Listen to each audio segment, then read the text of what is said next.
El Bolívar de Marx Karl Marx 1858. Una biografía del libertador Simón Bolívar hecha por Carlos Marx Bolívar y Ponte. Simón, el libertador de Colombia, nació el 24 de julio de 1783 en Caracas y murió en San Pedro, cerca de Santa Marta. El 17 de diciembre de 1830 descendía de una de las familias mantuanas que en la época de la dominación española constituían la nobleza criolla en Venezuela con arreglo a la costumbre de los americanos acaudalados de la época. Se le envió a Europa a la temprana edad de 14 años. De España pasó a Francia y residió por espacio de algunos años en París. En 1802 se casó en Madrid y regresó a Venezuela,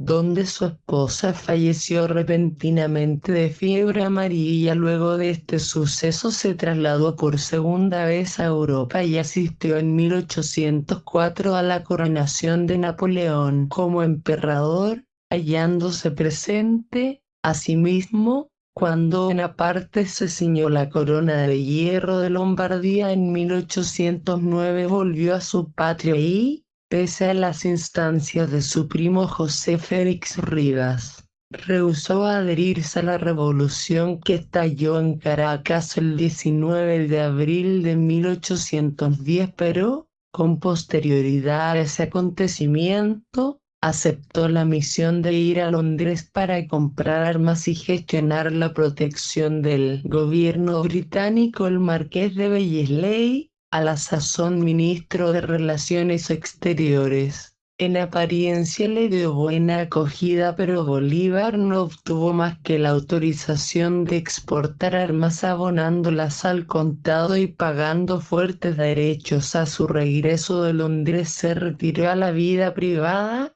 nuevamente, hasta que en septiembre de 1811 el general Miranda, por entonces comandante en jefe de las fuerzas rectas de mar y tierra, lo persuadió de que aceptara el rango de teniente coronel en el Estado Mayor y el mando de Puerto Cabello, la principal plaza fuerte de Venezuela, cuando los prisioneros de guerra españoles, que Miranda enviaba regularmente a Puerto Cabello para mantenerlos encerrados en la ciudadela, lograron atacar por sorpresa la guardia y la dominaron, apoderándose de la ciudadela. Bolívar, aunque los españoles estaban desarmados, mientras que él disponía de una fuerte guarnición y de un gran arsenal, se embarcó precipitadamente por la noche con 8 de sus oficiales, sin poner al tanto de lo ocurrido ni a sus propias tropas. Arribó al amanecer a Guaira y se retiró a su hacienda de San Mateo. Cuando la guarnición se enteró de la huida de su comandante, abandonó en buen orden la plaza, a la que ocupaba de inmediato los españoles al mando de Monteverde. Este acontecimiento inclinó la balanza a favor de España y forzó a Miranda a suscribir, el 26 de julio de 1812, por encargo del Congreso, el Tratado de la Victoria, que sometió nuevamente a Venezuela al dominio español. El 30 de julio llegó Miranda a La Guaira, con la intención de embarcarse en una nave inglesa. Mientras visitaba al coronel Manuel María Casas, comandante de la plaza, se encontró con un grupo numeroso, en el que se contaban don Miguel Peña y Simón Bolívar, que lo convencieron de que se quedara por lo menos una noche en la residencia de Casas. A las 2 de la madrugada, encontrándose Miranda profundamente dormido, Casas, Peña y Bolívar se introdujeron en su habitación con 4 soldados armados, se apoderaron precavidamente de su espada y su pistola, lo despertaron y con rudeza le ordenaron que se levantara y vistiera, tras lo cual lo engrillaron y entregaron a Monteverde. El jefe español lo remitió a Cádiz, donde Miranda, encadenado, murió después de varios años de cautiverio. Se acto para cuya justificación se recurrió al pretexto de que Miranda había traicionado a su país. La capitulación de la Victoria valió a Bolívar el especial favor de Monteverde, a tal punto que cuando el primero le solicitó su pasaporte, el jefe español declaró: «Debe satisfacerse el pedido del coronel Bolívar». Como recompensa al servicio prestado al rey de España con la entrega de Miranda, se autorizó hacia Bolívar a que se embarcara con destino a Curazao, donde permaneció 6 semanas en compañía de su primo. Rivas se trasladó luego a la pequeña República de Cartagena. Ya antes de su arribo habían huido a Cartagena gran cantidad de soldados excombatientes. A las órdenes del general Miranda, Rivas les propuso emprender una expedición contra los españoles en Venezuela y reconocer a Bolívar como comandante en jefe. La primera propuesta recibió una acogida entusiasta, la segunda fue resistida, aunque finalmente accedieron, a condición de que Rivas fuera el lugarteniente de Bolívar. Manuel Rodríguez Torices, el presidente de la República de Cartagena, agregó a los 300 soldados así reclutados para Bolívar otros 500 hombres al mando de su primo Manuel Castillo. La expedición partió a comienzos de enero de 1813, habiéndose producido rozamientos entre Bolívar y Castillo respecto a quién tenía el mando supremo. El segundo se retiró súbitamente con sus granaderos. Bolívar, por su parte, propuso seguir el ejemplo de Castillo y regresar a Cartagena, pero al final Rivas pudo persuadirlo de que al menos prosiguiera en su ruta hasta Bogotá, en donde a la sazón tenía su sede el Congreso de Nueva Granada. Fueron allí muy bien acogidos, se les apoyó de mil maneras y el Congreso los ascendió al rango de generales. Luego de dividir su pequeño ejército en 2 columnas, marcharon por distintos caminos hacia Caracas. Cuanto más avanzaban, tanto más refuerzos recibían. Los crueles excesos de los españoles hacían las veces, en todas partes, de reclutadores para el ejército independentista. La capacidad de resistencia de los españoles estaba quebrantada, de un lado porque las 3/4 partes de su ejército se componían de nativos, que en cada encuentro se pasaban al enemigo, del otro debido a la cobardía de generales tales como Tímcar, Cajigal y Fierro, que a la menor oportunidad abandonaban a sus propias tropas. De tal suerte ocurrió que Santiago Mariño, un joven sin formación, logró expulsar de las provincias de Cumaná y Barcelona a los españoles, al mismo tiempo que Bolívar ganaba terreno en las provincias occidentales. La única asistencia seria lo pusieron los españoles a la columna de Rivas,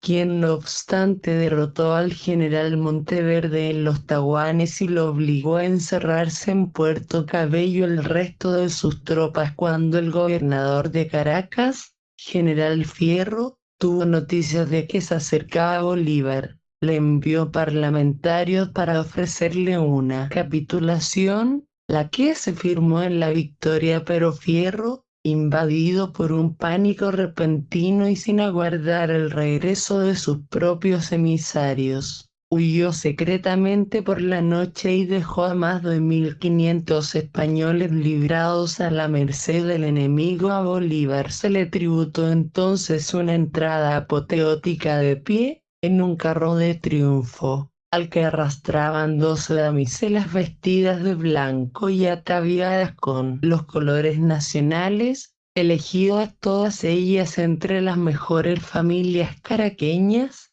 Bolívar, la cabeza descubierta y agitando un bastoncillo en la mano, Fue llevado en una media hora desde la entrada a la ciudad hasta su residencia. Se proclamó dictador y libertador de las provincias occidentales de Venezuela. Mariño había adoptado el título de dictador de las provincias orientales, creó la Orden del Libertador, formó un cuerpo de tropas escogidas a las que denominó Guardia de Corps y se rodeó de la pompa propia de una corte, pero, como la mayoría de sus compatriotas, era incapaz de todo esfuerzo de largo aliento y su dictadura degeneró pronto en una anarquía militar, en la cual asuntos más importantes quedaban en manos de favoritos que arruinaban las finanzas públicas y luego recurrían a medios odiosos para reorganizarlas. De este modo el novel entusiasmo popular se transformó en descontento,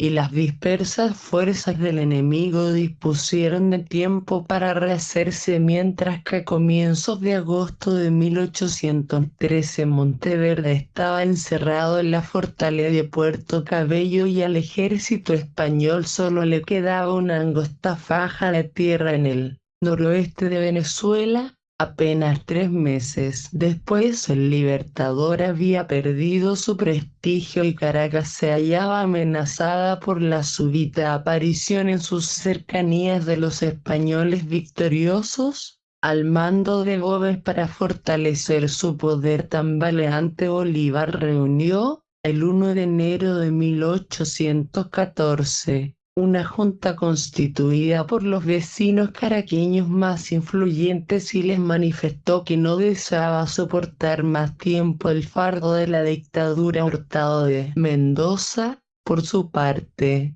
fundamentó en un prolongado discurso la necesidad de que el poder supremo se mantuviese en las manos del general Bolívar hasta que el Congreso de Nueva Granada pudiera reunirse y Venezuela unificarse bajo un solo gobierno. Se aprobó esta propuesta y, de tal modo, la dictadura recibió una sanción legal. Durante algún tiempo se prosiguió la guerra contra los españoles, bajo la forma de escaramuzas, sin que ninguno de los contrincantes obtuviera ventajas decisivas. En junio de 1814 Gómez, tras concentrar sus tropas, marchó de Calabozo hasta La Puerta, donde los dos dictadores, Bolívar y Mariño, habían combinado sus fuerzas. Gómez las encontró allí y ordenó a sus unidades que las atacaran sin dilación. Tras una breve resistencia,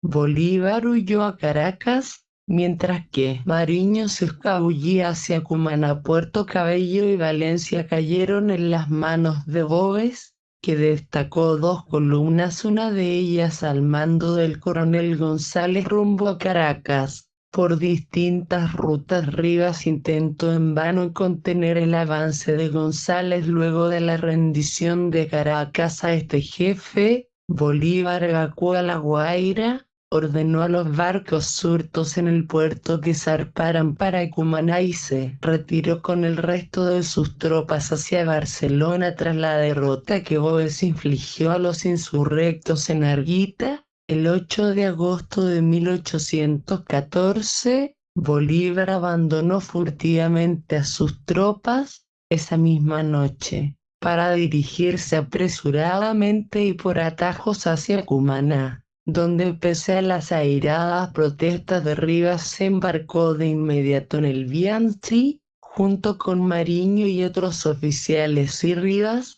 Páez y los demás generales hubieran seguido a los dictadores en su fuga, todo se habría perdido. Tratados como desertores a su arribo a Juan Griego, Isla Margarita, por el general Arismendi, quien les exigió que partieran. Levaron anclas nuevamente hacia Carúpano, donde, habiéndolos recibido de manera análoga el coronel Bermúdez, se hicieron a la mar rumbo a Cartagena. Allí, a fin de conectar su ida, publicaron una memoria de justificación, henchida de frases altisonantes. Habiéndose sumado Bolívar a una conspiración para derrocar al gobierno de Cartagena, tuvo que abandonar esa pequeña república y seguir viaje hacia Tunga, donde estaba reunido el Congreso de la República Federal de Nueva Granada, la provincia de Cundinamarca.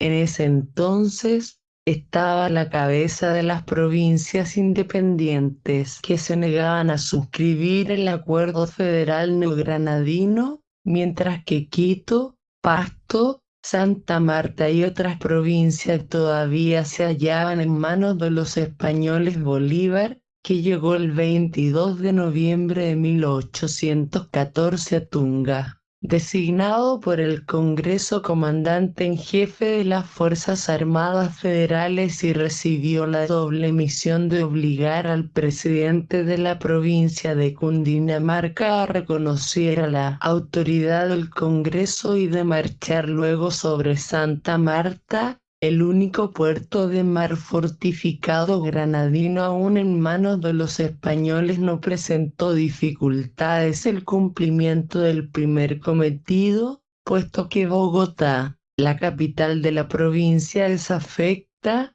carecía de fortificaciones. Aunque la ciudad había capitulado, Bolívar permitió a sus soldados que durante 48 horas la saquearan en Santa Marta. El general español Montalvo disponía tan solo de una débil guarnición de 200 hombres y de una plaza fuerte en pésimas condiciones defensivas. Tenía palabrado ya un barco francés para asegurar su propia huida. Los vecinos, por su parte, enviaron un mensaje a Bolívar participándole que, no bien apareciera, abrirían las puertas de la ciudad y expulsarían a la guarnición, pero en vez de marchar contra los españoles de Santa Marta, tal como se lo había ordenado el Congreso, Bolívar se dejó arrastrar por su encono contra Castillo, el comandante de Cartagena, y actuando por su propia cuenta condujo sus tropas contra esta última ciudad, parte integral de la República Federal. Rechazado, acampó en Popa, un cerro situado aproximadamente a tiro de cañón de Cartagena. Por toda batería emplazó un pequeño cañón contra una fortaleza artillada con unas 80 piezas. Pasó luego del asedio al bloqueo, que duró hasta comienzos de mayo, sin más resultado que la disminución de sus efectivos, por deserción o enfermedad, de 2.400 a 700 hombres. En el interín, una gran expedición española comandada por el general Morillo y procedente de Cádiz había arribado a la isla Margarita el 25 de marzo de 1815. Morillo destacó de inmediato poderosos refuerzos a Santa Marta y poco después sus fuerzas se adueñaron de Cartagena. Previamente, empero, el 10 de mayo de 1815, Bolívar se había embarcado con una docena de oficiales en un bergantín artillado, de bandera británica, rumbo a Jamaica. Una vez llegado a este punto de refugio, publicó una nueva proclama, en la que se presentaba como la víctima de alguna facción o enemigo secreto y defendía su fuga ante los españoles como si se tratara de una renuncia al mando, efectuada en aras de la paz pública. Durante su estada de 8 meses en Kingston, los generales que había dejado en Venezuela y el general Arizmendi en la isla Margarita presentaron una tenaz resistencia a las armas españolas, pero después que Rivas, a quien Bolívar debía su renombre, cayera fusilado por los españoles tras la toma de Maturín, ocupó su lugar un hombre de condiciones militares aún más relevantes, no pudiendo desempeñar, por su calidad de extranjero, un papel autónomo en la Revolución Sudamericana. Este hombre decidió entrar al servicio de Bolívar. Se trataba de Luis Brión, para prestar auxilios a los revolucionarios. Se había hecho a la mar en Londres, rumbo a Cartagena, con una corbeta de 24 cañones, equipada en gran parte a sus propias expensas y cargada con 14.000 fusiles y una gran cantidad de otros pertrechos, habiendo llegado demasiado tarde y no pudiendo ser útil a los rebeldes, puso proa hacia Cayos, en Haití, a donde muchos emigrados patriotas habían huido tras la capitulación de Cartagena. Entre tanto, Bolívar se había trasladado también a Puerto Príncipe, donde, a cambio de su promesa de liberar a los esclavos, el presidente haitiano Petio le ofreció un cuantioso apoyo material para una nueva expedición contra los españoles de Venezuela. En Los Cayos se encontró con Brión y los otros emigrados y en una junta general se propuso a sí mismo como jefe de la nueva expedición, bajo la condición de que, hasta la convocatoria de un Congreso General, él reuniría en sus manos los poderes civil y militar. Habiendo aceptado la mayoría esa condición, los expedicionarios se hicieron a la mar el 16 de abril de 1816 con Bolívar como comandante y Brión en calidad de almirante en Margarita. Bolívar logró ganar para su causa a Arismendi, el comandante de la isla, quien había rechazado a los españoles a tal punto que a estos solo les restaba un único punto de apoyo, para empatar con la formal promesa de Bolívar de convocar un Congreso Nacional en Venezuela, no bien se hubiera hecho dueño del país. Arismendi hizo reunir una junta en la Catedral de Villa del Norte y proclamó públicamente a Bolívar jefe supremo de las repúblicas de Venezuela y Nueva Granada. El 31 de mayo de 1816 desembarcó Bolívar en Carúpano, pero no se atrevió a impedir que Mariño y Piar se apartaran de él y efectuaran, por su propia cuenta, una campaña contra Cumaná. Debilitado por esta separación y siguiendo los consejos de Brión, se hizo a la vela rumbo a Ocumare de la Costa, a donde arribó el 3 de julio de 1816 con 13 barcos, de los cuales solo 7 estaban artillados. Su ejército se componía tan solo de 650 hombres, que aumentaron a 800 por el reclutamiento de negros, cuya liberación había proclamado en Ocumare. Difundió un nuevo manifiesto en el que prometía exterminar a los tiranos y convocar al pueblo para que designe sus diputados al Congreso. Al avanzar en dirección a Valencia, se topó, no lejos de Ocumare, con el general español Morales, a la cabeza de unos 200 soldados y 100 milicianos, cuando los cazadores de Morales dispersaron la vanguardia de Bolívar. Este, según un testigo ocular, perdió toda presencia de ánimo y sin pronunciar palabra, en un santiamén volvió a grupas y huyó a rienda suelta hacia Ocumare, atravesó el pueblo a toda carrera, llegó a la bahía cercana, saltó del caballo, se introdujo en un bote y subió a bordo del Diana, dando orden a toda la escuadra de que lo siguiera a la pequeña isla de Bonaire y dejando a todos sus compañeros privados del menor auxilio. Los reproches y exhortaciones de Brión lo indujeron a reunirse a los demás jefes en la costa de Cumaná. No obstante, como lo recibieron inamistosamente y Piar lo amenazó con someterlo a un consejo de guerra por deserción y cobardía, sin tardanza volvió a partir rumbo a Los Cayos. Tras meses y meses de esfuerzos, Brión logró finalmente persuadir a la mayoría de los jefes militares venezolanos que sentían la necesidad de que hubiera un centro, aunque simplemente fuese nominal, de que llamaran una vez más a Bolívar como comandante en jefe, bajo la condición expresa de que convocaría al Congreso y no se inmiscuiría en la administración civil. El 31 de diciembre de 1816 Bolívar arribó a Barcelona con las armas, municiones y pertrechos proporcionados por Petión. El 2 de enero de 1817 se le sumó Arizmendi, y el día 4 Bolívar proclamó la ley marcial y anunció que todos los poderes estaban en sus manos, pero 5 días después Arizmendi sufrió un descalabro en una emboscada que le tendieran los españoles, y el dictador huyó a Barcelona. Las tropas se concentraron nuevamente en esa localidad, a donde Brión le envió tanto armas como nuevos refuerzos, de tal suerte que pronto Bolívar dispuso de una nueva fuerza de 1.100 hombres. El 5 de abril los españoles tomaron la ciudad de Barcelona, y las tropas de los patriotas se replegaron hacia la Casa de la Misericordia, un edificio situado en las afueras. Por orden de Bolívar se cavaron algunas trincheras,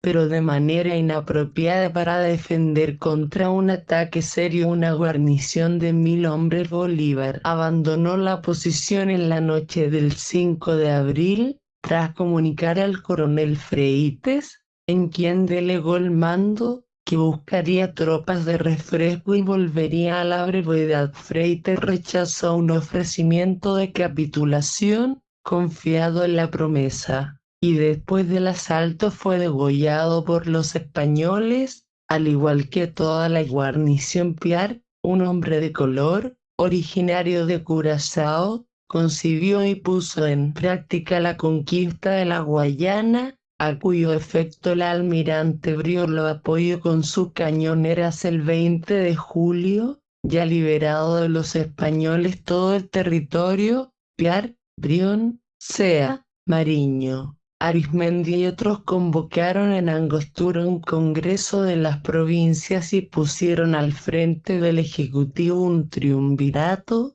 Brión, que detestaba a Piar y se interesaba profundamente por Bolívar, ya que en el éxito del mismo había puesto en juego su gran fortuna personal, logró que se designase al último como miembro del triunvirato. Pese a que no se hallaba presente al enterarse de ello, Bolívar abandonó su refugio y se presentó en Angostura, donde, alentado por Brión, disolvió el Congreso y el triunvirato y los reemplazó por un Consejo Supremo de la Nación, del que se nombró jefe, mientras que Brión y Francisco Antonio Sea quedaron al frente, el primero de la sección militar y el segundo de la sección política. Sin embargo, Piar, el conquistador de Guayana, que otrora había amenazado con someter a Bolívar ante un consejo de guerra por deserción, no escatimaba sarcasmos contra el Napoleón de las retiradas, y Bolívar aprobó por ello un plan para eliminarlo bajo las falsas imputaciones de haber conspirado contra los blancos, atentado contra la vida de Bolívar y aspirado al poder supremo.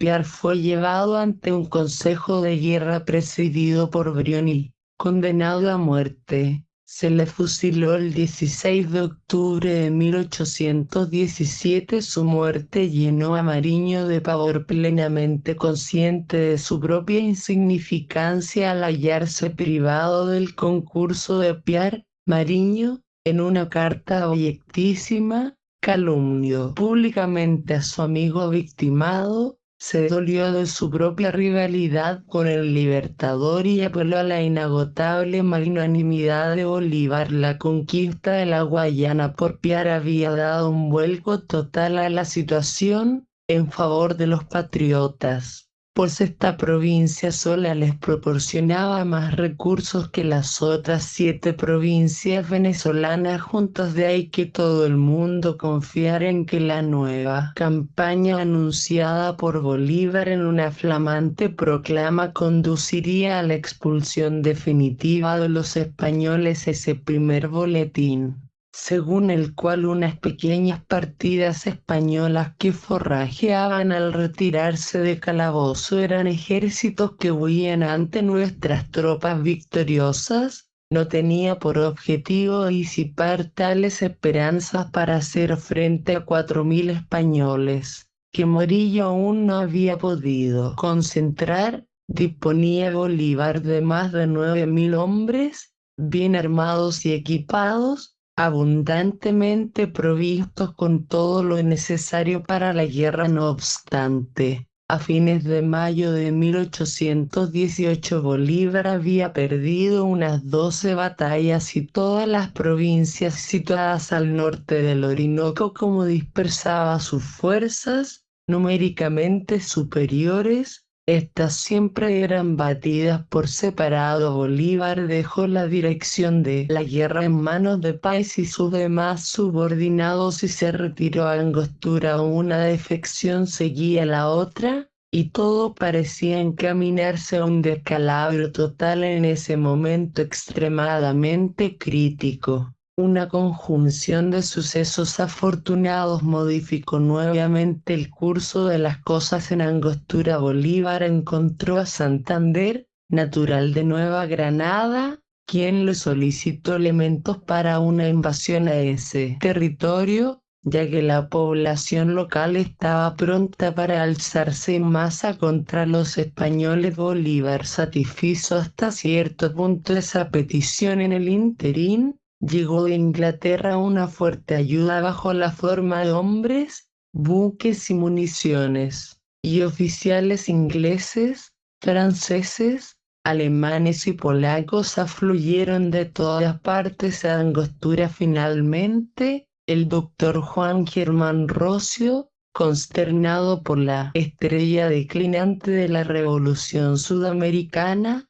hizo su entrada en escena, logró el valimiento de Bolívar y lo indujo a convocar, para el 15 de febrero de 1819, un Congreso Nacional, cuya sola mención demostró ser suficientemente poderosa para poner en pie un nuevo ejército de aproximadamente 14.000 hombres, con lo cual Bolívar pudo pasar nuevamente a la ofensiva. Los oficiales extranjeros le aconsejaron diera a entender que proyectaba un ataque contra Caracas para liberar a Venezuela del yugo español, induciendo así a Morillo a retirar sus fuerzas de Nueva Granada y concentrarlas para la defensa de aquel país, tras lo cual Bolívar debía volverse súbitamente hacia el oeste, unirse a las guerrillas de Santander y marchar sobre Bogotá para ejecutar ese plan.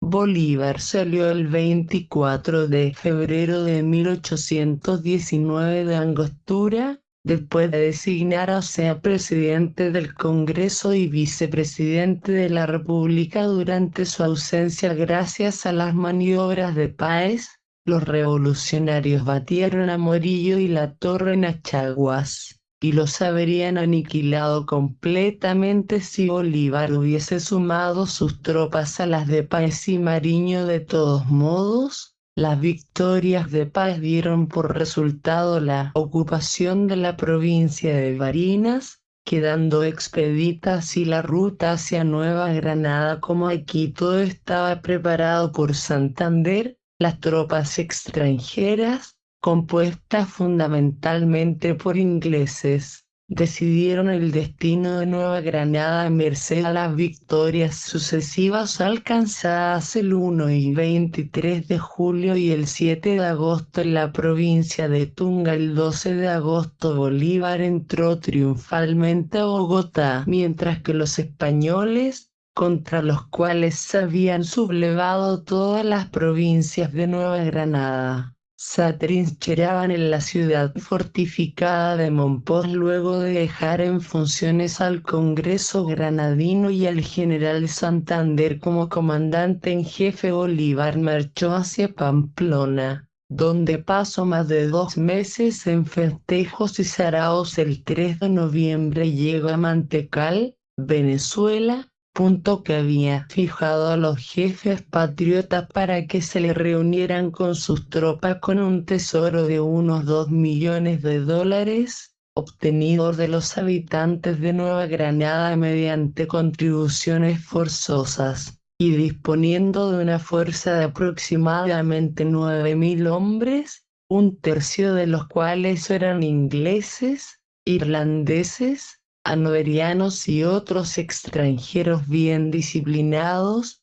Bolívar debía hacer frente a un enemigo privado de toda clase de recursos, cuyos efectivos se reducían a 4.500 hombres, las 2/3 de los cuales, además, eran nativos y mal podían, por ende, inspirar confianza a los españoles. Habiéndose retirado Morillo de San Fernando de Apure en dirección a San Carlos, Bolívar lo persiguió hasta el calabozo, de modo que ambos estados mayores enemigos se encontraban apenas a 2 días de marcha el uno del otro. Si Bolívar hubiese avanzado con resolución, sus solas tropas europeas habrían bastado para aniquilar a los españoles, pero prefirió prolongar la guerra 5 años más. En octubre de 1819 el Congreso de Angostura había forzado a renunciar a Sea,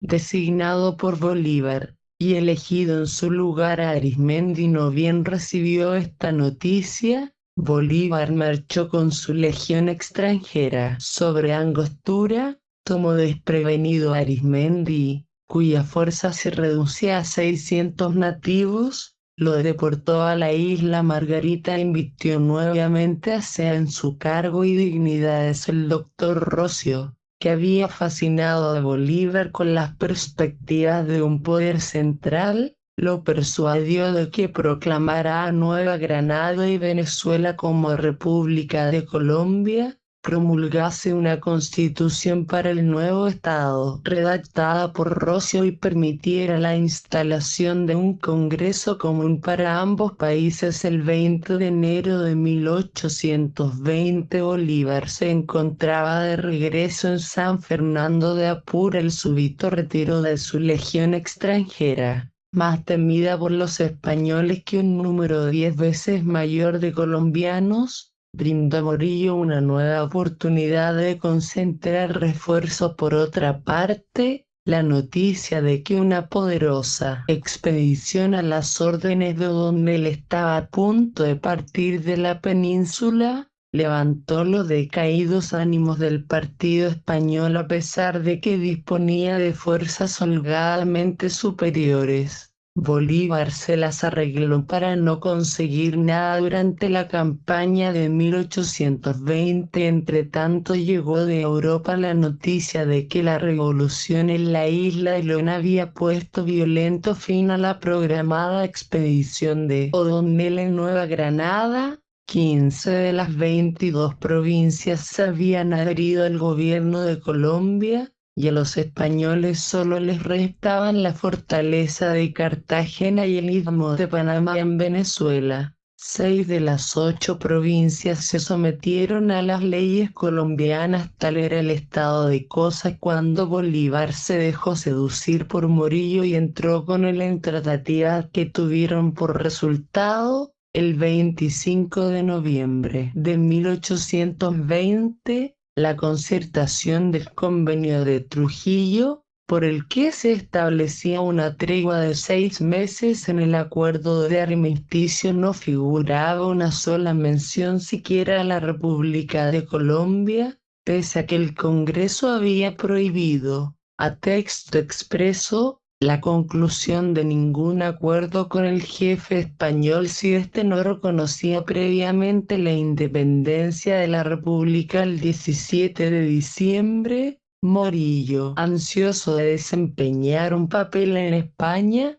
se embarcó en Puerto Cabello y delegó el mando supremo en Miguel de la Torre. El 10 de marzo de 1821 Bolívar escribió a la Torre participándole que las hostilidades se reiniciarían al término de un plazo de 30 días. Los españoles ocupaban una sólida posición en Carabobo, una aldea situada aproximadamente a mitad de camino entre San Carlos y Valencia, pero en vez de reunir allí todas sus fuerzas, la Torre solo había concentrado su primera división, 2.500 infantes y unos 1.500 jinetes, mientras que Bolívar disponía aproximadamente de 6.000 infantes, entre ellos la Legión Británica, integrada por 1.100 hombres y 3.000 llaneros a caballo bajo el mando de Páez. La posición del enemigo le pareció tan imponente a Bolívar que propuso a su Consejo de Guerra la concertación de una nueva tregua, idea que, sin embargo, rechazaron sus subalternos a la cabeza de una columna constituida fundamentalmente por la Legión Británica. Páez, siguiendo un atajo, envolvió a la derecha del enemigo. Ante la airosa ejecución de esa maniobra, La Torre fue el primero de los españoles en huir a rienda suelta, no deteniéndose hasta llegar a Puerto Cabello, donde se encerró con el resto de sus tropas. Un rápido avance del ejército victorioso hubiera producido, inevitablemente, la rendición de Puerto Cabello. Pero Bolívar perdió su tiempo haciéndose homenajear en Valencia y Caracas. El 21 de septiembre de 1821 la gran fortaleza de Cartagena capituló ante Santander. Los últimos hechos de armas en Venezuela. El combate naval de Maracaibo en agosto de 1823 la forzada rendición de Puerto Cabello en julio de 1824 fueron ambos la obra de Padilla. La revolución en la isla de León, que volvió imposible la partida de la expedición de O'Donnell y el concurso de la Legión Británica, habían volcado, evidentemente, la situación a favor de los colombianos. El Congreso de Colombia inauguró sus sesiones en enero de 1821 en Cúcuta. El 30 de agosto promulgó la nueva Constitución y, habiendo amenazado a Bolívar una vez más con renunciar, prorrogó los plenos poderes del Libertador. Una vez que éste hubo firmado la nueva Carta Constitucional, el Congreso lo autorizó a emprender la campaña de Quito 1822, a donde se habían retirado los españoles tras ser desalojados del Istmo de Panamá por un levantamiento general de la población. Esta campaña, que finalizó con la incorporación de Quito, Pasto y Guayaquil a Colombia, se efectuó bajo la dirección nominal de Bolívar y el general Sucre, pero los pocos éxitos alcanzados por el cuerpo de ejército se debieron íntegramente a los oficiales británicos, y en particular al coronel Sanders durante las campañas contra los españoles en el Bajo y el Alto Perú. 18, 23, 18,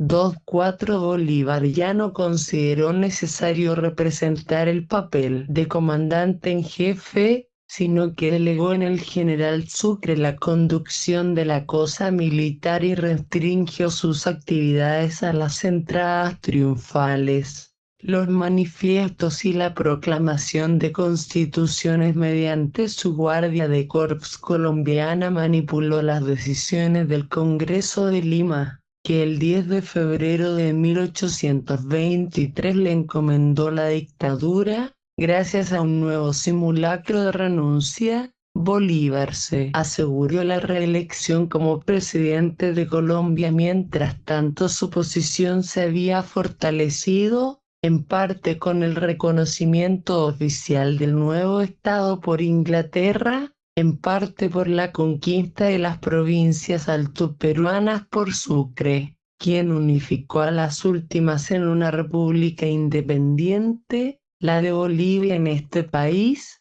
sometido a las bayonetas de Sucre, Bolívar dio curso libre a sus tendencias al despotismo y proclamó el Código Boliviano, remedio del cual Napoleón proyectaba trasplantar ese código de Bolivia al Perú y desde a Colombia, y mantener a raya a los dos primeros estados por medio de tropas colombianas, y al último mediante la legión extranjera y soldados peruanos, valiéndose de la violencia, pero también de la intriga. De hecho, logró imponer, aunque tan solo por unas pocas semanas, su código al Perú como presidente y libertador de Colombia, protector y dictador del Perú y padrino de Bolivia, había alcanzado la cúspide de su gloria, pero en Colombia había surgido un serio antagonismo entre los centralistas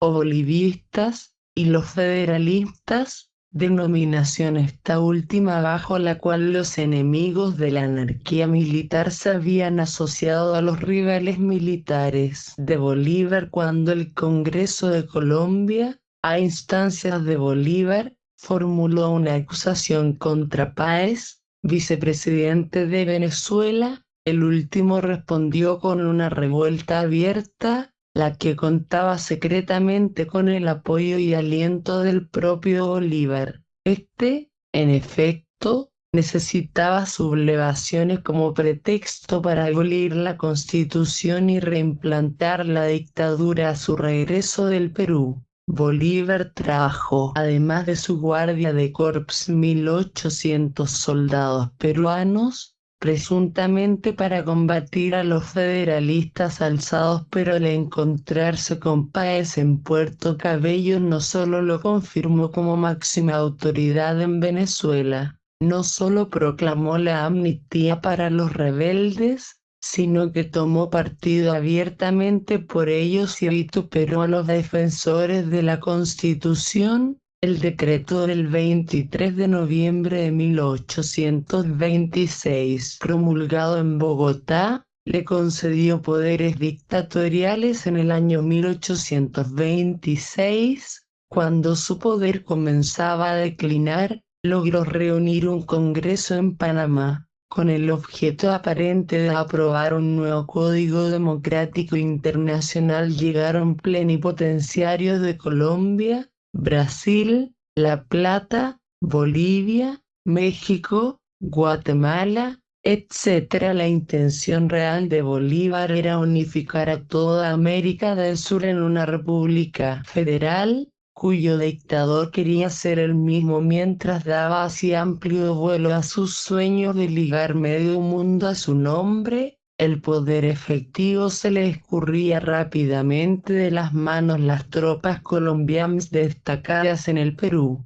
al tener noticia de los preparativos que efectuaba Bolívar para introducir el código boliviano, desencadenaron una violenta insurrección. Los peruanos eligieron al general Lamar presidente de su república, ayudaron a los bolivianos a expulsar del país las tropas colombianas y emprendieron incluso una victoriosa guerra contra Colombia, finalizada por un tratado que redujo a este país a sus límites primitivos. Estableció la igualdad de ambos países y separó las deudas públicas de uno y otro. La Convención de Ocaña, convocada por Bolívar para reformar la Constitución, de modo que su poder no encontrara trabas, se inauguró el 2 de marzo de 1828 con la lectura de un mensaje cuidadosamente redactado, en el que se realzaba la necesidad de otorgar nuevos poderes al Ejecutivo, habiéndose evidenciado, sin embargo, que el proyecto de reforma constitucional diferiría esencialmente del previsto en un principio. Los amigos de Bolívar abandonaron la convención dejándola sin quórum, con lo cual las actividades de la asamblea tocaron a su fin. Bolívar, desde una casa de campo situada a algunas millas de Ocaña, publicó un nuevo manifiesto en el que pretendía estar irritado con los pasos dados por sus partidarios, pero al mismo tiempo atacaba al Congreso, exhortaba a las provincias a que adoptaran medidas extraordinarias y se declaraba dispuesto a tomar sobre sí la carga del poder si ésta recaía en sus hombros bajo la presión de sus bayonetas. Cabildos abiertos reunidos en Caracas, Cartagena y Bogotá, a donde se había trasladado Bolívar, lo invitaron nuevamente con los poderes dictatoriales. Una intentona de asesinarlo en su propio dormitorio en Bogotá, de la cual se salvó solo porque saltó de un balcón en plena noche y permaneció agazapado bajo un puente. Le permitió ejercer durante algún tiempo una especie de terror militar. Bolívar, sin embargo, se guardó de poner la mano sobre Santander, pese a que éste había participado en la conjura, mientras que hizo matar al general Padilla, cuya culpabilidad no había sido demostrada en absoluto, pero que por ser hombre de color no podía ofrecer resistencia alguna. En 1829, la encarnizada lucha de las facciones desgarraba a la República y Bolívar, en un nuevo llamado a la ciudadanía, la exhortó a expresar sin cortapisas sus deseos en lo tocante a posibles modificaciones de la Constitución. Como respuesta a ese manifiesto, una asamblea de notables reunida en Caracas le reprochó públicamente sus ambiciones, puso al descubierto las deficiencias de gobierno, proclamó la separación de Venezuela con respecto a Colombia y colocó al frente de la primera al general Páez. El Senado de Colombia respaldó a Bolívar, pero nuevas insurrecciones estallaron en diversos lugares tras haber dimitido por quinta vez. En enero de 1830 Bolívar aceptó de nuevo la presidencia y abandonó a Bogotá para guerrear contra Páez en nombre del Congreso colombiano. A fines de marzo de 1830 avanzó a la cabeza de 8.000 hombres, tomó Caracuta, que se había sublevado, y se dirigió hacia la provincia de Maracaibo, donde Páez lo esperaba con 12.000 hombres en una fuerte posición. No bien Bolívar se enteró de que Páez proyectaba combatir seriamente, flanqueó su valor por un instante, incluso pensó someterse a Páez y pronunciarse contra el Congreso, pero decreció el ascendiente de sus partidarios en ese cuerpo y Bolívar se vio obligado a presentar su dimisión, ya que se le dio a entender que esta vez tendría que atenerse a su palabra y que, a condición de que se retirara al extranjero, se le concedería una pensión anual. El 27 de abril de 1830. Por consiguiente, presentó su renuncia ante el Congreso con la esperanza, sin embargo,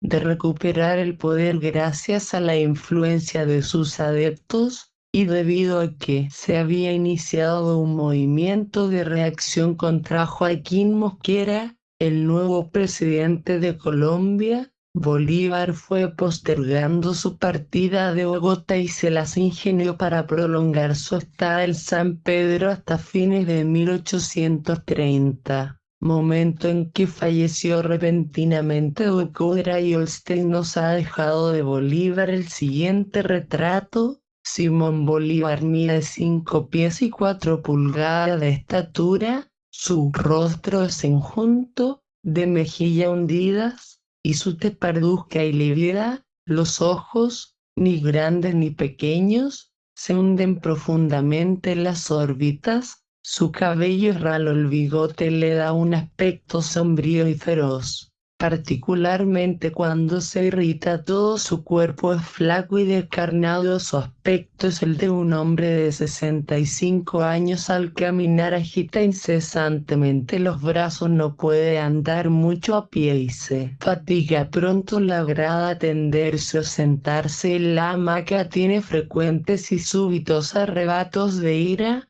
y entonces se pone como loco. Se arroja en la hamaca y se desatan improperios y maldiciones contra cuantos le rodean. Le gusta proferir sarcasmos contra los ausentes. No lee más que literatura francesa de carácter liviano. Es un jinete consumado y baila valses con pasión. Le agrada oírse hablar y pronunciar brindis. Le deleita en la adversidad, y cuando está privado de ayuda exterior, resulta completamente exento de pasiones y arranques temperamentales. Entonces se vuelve apacible, paciente, afable y hasta humilde, oculta magistralmente sus defectos bajo la urbanidad de un hombre educado en el llamado monde. Posee un talento casi asiático para el disimulo y conoce mucho mejor a los hombres que la mayor parte de sus compatriotas. Por un decreto del Congreso de Nueva Granada, los restos mortales de Bolívar fueron trasladados en 1842 a Caracas, donde se erigió un monumento a su memoria. Véase Historia de Bolívar par Jean du Coudray y Holstein. Continúe Jusqu'à mort para Alphonse Viollet París, 1831. Memoirs of Jean Miller in the Service of the Republic of Peru. Columna y Paisley's Account of Journey to the Orinoco, London, 1819. Artículo publicado en el tomo 3 de The New American Encyclopedia, escrito en enero de 1858. Apareció en la edición alemana de Meu, Tessier. Páginas 217 a 231, digitalizado para Mía. Sección en español por Juan R. Fajardo y transcrito HTML por Juan R. Fajardo, febrero de 1999.